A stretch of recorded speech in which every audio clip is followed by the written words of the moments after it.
ሰላም እንዴት ናችሁ? የዛሬው ላይን የማሳያችሁ ይሆናል። አብራችሁ እንድትቆዩልኝ። ሰላም እንደምናችሁ ውድ የዩቲዩብ ተከታታዮቼ።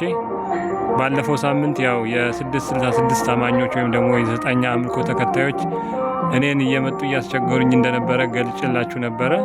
በዚህም መሰረት አንድ አባት ላገኝ ቤተክርስቲያን እንደሄድኩኝ ገልጬላችኋለሁ። እሳቸው ጋር ሂጄ ያገኘሁት ምክር አለ። እንግዲህ ዛሬ ቤተክርስቲያን ነው ያልኩትኝ። እሳቸው ያሉኝንና የመከሩኝን ነገር የምነግራችሁ ይሆናል። እዛው ቤተክርስቲያን ነው ያለሁትኝ አሁን ራሱ። እንግዲህ እሳቸው እንዳሉኝ ከሆነ እነዚህ ያው ያንተ ልብ ወይም ደግሞ ያንተ ተነሳሽነት እንጂ እነሱ ምንም ማምጣት አይችሉም። ፊዚካል ወይም ደግሞ በአካላዊ ላይ ተጽዕኖ ሊያደርጉብህ አይችሉም።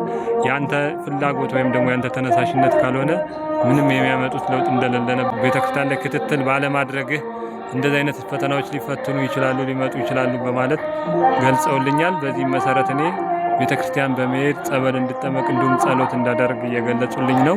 በዚህም መሰረት ይህንን ክትትል እያደረግኩ እገኛለሁ ማለት ነው። በጣም ደስ የሚል ነው።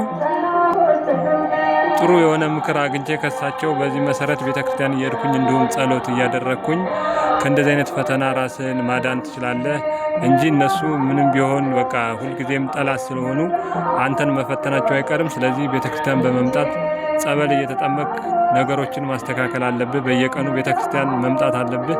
ወደ ቤተክርስቲያን መመለስ አለብህ ብለውኝ ቤተክርስቲያን ነው ውሎዬን ያደረኩትኝ። እንግዲህ እንደምትወዱት ተስፋ አደርጋለሁ።